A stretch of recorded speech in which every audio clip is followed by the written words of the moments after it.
A Laurel County woman was arrested after police say she came to pick up her grandson, whose mother had been arrested on meth charges after she had been drinking. Everyone did a great job. Everyone pulled together. A Central Kentucky grocery store is back open tonight after a fire Monday. We'll take a look at the damage. A controversial mural that was covered up on UK's campus will now be uncovered. Why the university's president is changing his mind coming up.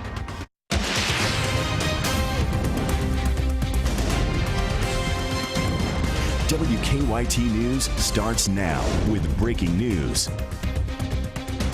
Good evening to you. Part of Interstate 75 is still shut down right now in Rockcastle County after a deadly crash. It happened near mile marker 64 just north of Mount Vernon. State police say the crash involves 3 tractor trailers and 1 car.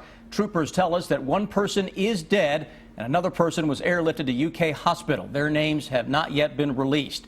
We have a reporter at the scene, and we'll bring you the very latest on WKYT News coming up at 6 o'clock. Now to our top story. Tonight they say they put the life of a 6-month-old in danger. Tonight 6 people face charges after police in Laurel County tried to track down a fugitive. Deputies arrested 5 people at the home on charges related to meth. And deputies tell us that one of the women inside the home had her baby with her. The baby's grandmother was called to come pick up the baby, but when she arrived, police say that she was in no state to care for the baby. Victor Puente has the latest in the case in our top story at 5:30.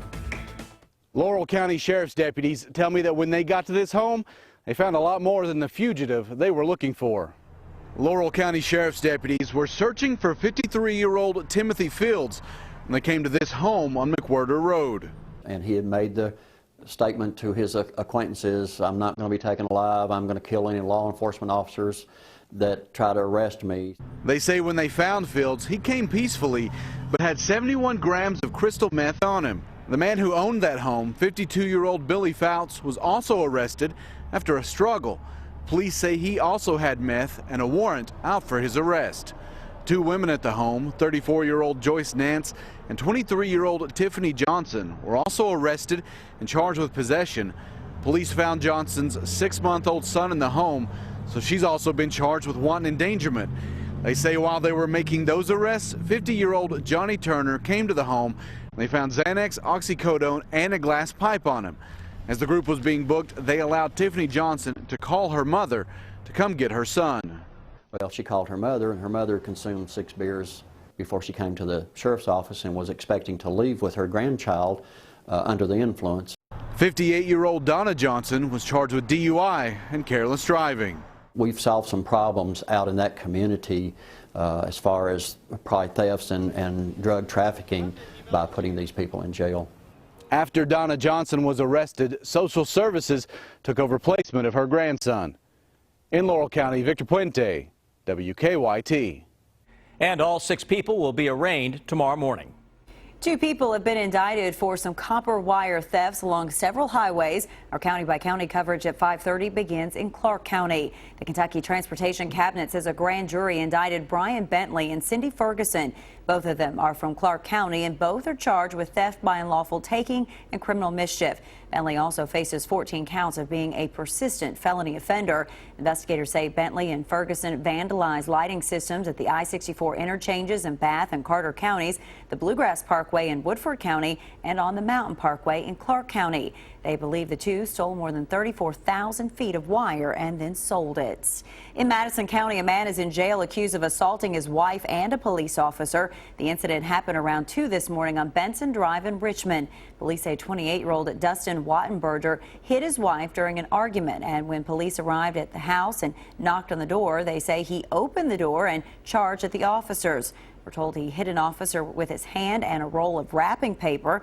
Wattenberger faces several charges, including assault and resisting arrest. And in Butler County, deputies are no longer patrolling county roads. Sheriff Scotty Ward says the fiscal court was supposed to give them about $200,000, but voted to table the measure last night. Currently, no deputies are working except Ward. He says cuts will limit what his staff can do, but he's prepared to do whatever he can to take care of them. After midnight, there won't be nobody out until 6 or 7 o'clock in the morning. We will get through this the best way we can. If that means that I got to go over to the bank to borrow the money to pay them, then I'll go borrow the money from the bank to pay them.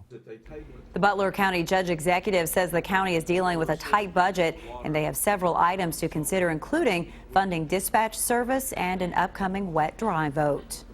A Central Kentucky Kroger is open for business for the first time since a fire. Yesterday afternoon, the Kroger on Brighton Park Boulevard in Frankfort caught fire, closing it until this afternoon. Jennifer Palumbo is at the live desk. Jennifer, how did they get the Kroger reopened so fast? Well, Sam, a Kroger official tells WKYT employees worked through the night and this morning, so customers wouldn't have to wait too long before they could shop again. The Brighton Park Kroger had to be evacuated as flames shot from the roof. Firefighters say the fire started on the roof over the pharmacy. Manager Jeff Dispinette says the fire was contained to a small area of the roof and no fire or smoke ever entered the store. Everyone did a great job. Everyone pulled together. We got customers out very quickly in an orderly fashion. And then when it came time to get back in the store and get us ready to open, everybody pulled together once again. Dispinette says they're thankful no one was hurt and thankful for the great work of the first responders.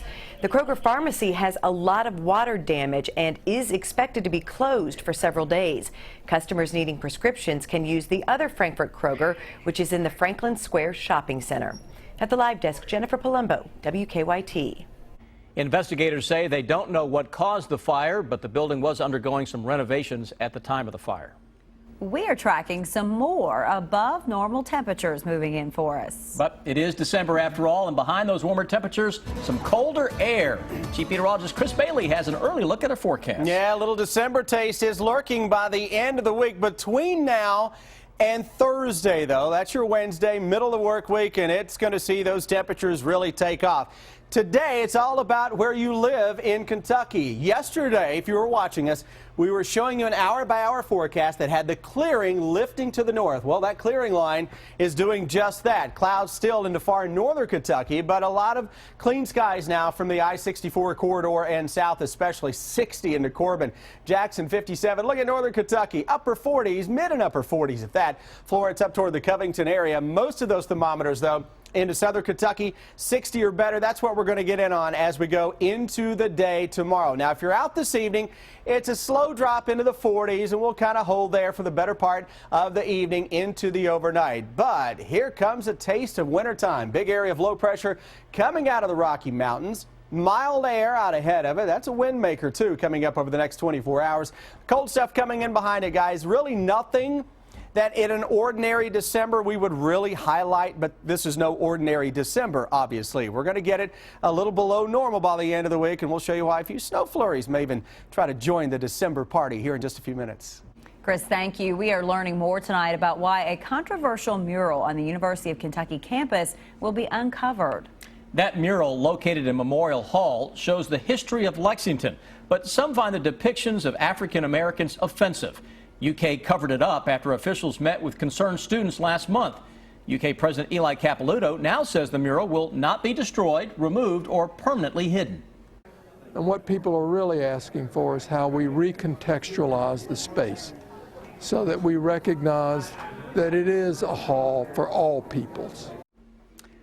UK's president says students have raised concerns about the mural since 2006. At that time, the Student Government Association called for its removal. Some big announcements from UK today. The university says that they have received a total of $34 million in donations for various colleges and programs. And one of the big donations, $600,000, will go to a new Sports Science Research Institute. It's part of the renovation of the current football practice facility. The Sports Science Research Institute will focus on prevention and treatment of sports injuries, concussions, and rehabilitation. We have a traffic alert to pass along to you tonight. If you or anyone you know needs to drive Interstate 64 in Franklin County tonight, watch out for road crews. The right lane of I-64 West will be closed from 6 to 9 until midnight. Crews will be cleaning the drains on the bridge over the Kentucky River. And more changes coming for drivers crossing the Ohio River. At 5 a.m. tomorrow, 2 southbound lanes of Interstate 65 will be moved over to the new Abraham Lincoln Bridge in Louisville. The bridge just opened last week to northbound traffic. One southbound lane will still be open on the Kennedy Bridge. That lane will carry traffic from I-65 south to I-64 east and I-71 north. The Kennedy Bridge is expected to close completely in February so crews can start construction. With his signature last month, outgoing Governor Steve Beshear gave 140,000 more people in this state the right to vote. Alice is asking our good question tonight. Alice says it pertains to restoring rights to people that have felonies. My main thing is, how does a person go about the process of this? Alice, it's automatic. The governor's executive order restores voting rights to non-violent felons who have served their sentence, including restitution and probation. This does not apply to people convicted of violent crimes, sex crimes, bribery, or treason. It's estimated that 140,000 people are immediately eligible, and 30,000 more could be eligible over time. Now, the Department of Corrections will issue them a certificate of restoration of civil rights when they are released from custody. For those already out, they can fill out a form on the State Department of Corrections website. New Governor Matt Bevin could repeal what former Governor Beshear's order did, but Governor Bevin has said in the past he supports restoring voting rights to nonviolent felons and would evaluate this latest executive order from Beshear. The Republican presidential candidates are preparing for their last debate of 2015. And Governor Matt Bevin working on a way for National Guard members to go to college for free. Bill Bryant has details of the deal in the bottom line.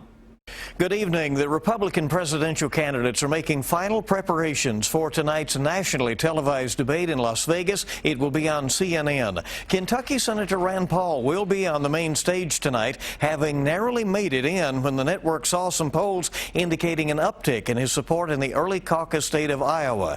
The attention, though, may be focused on center stage, where national frontrunner Donald Trump will be next to Texas Senator Ted Cruz, who is surging in the polls in Iowa. Before the main event at 8:30, there is an undercard debate where candidates who are trailing in the polls will face off. Governor Matt Bevin has worked out an early bipartisan deal that also required him to talk with university presidents around the state. Bevin got the schools to allow about 700 National Guard members to go to school next semester with a promise that the state will pay them later.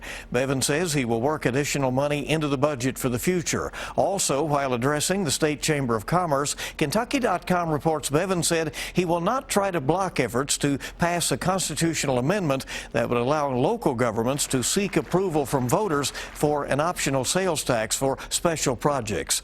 More Kentucky cities are having votes to either allow or expand alcohol sales. The London City Council has now endorsed the idea of alcohol sales. The city right now only has restaurant sales. Voters in Laurel County, the seat there, will be voting on expanding to full sales on January 26th. That is just voters in the city limits of London, according to the Times Tribune. Congressman Andy Barr co-sponsoring a U.S. House resolution that strongly condemns what it calls a war on Christmas. The resolution says the symbols and traditions of Christmas should be protected for use by those who celebrate Christmas. A Colorado Republican has signed up 35 additional co-sponsors, including Barr. Bill Bryant, WKYT. When a police officer typically hands you a piece of paper, it's usually a ticket or a citation. But this week in Louisville, you might want to get a piece of paper from a police officer. This week, Louisville police are finding random people and giving them $50. The officers say they do shop with a cop every year for the children, but they wanted to make a difference in the lives of other individuals. So we just want to give you $50. Seriously? Yeah. I'm on my way to work. Ain't that something? Especially feels nice today to be able to help these people, and it brings joy to their lives, which brings joy to ours. That is awesome. The Louisville Metro Police Foundation is giving away $10,000 it raised through donations from its foundation board.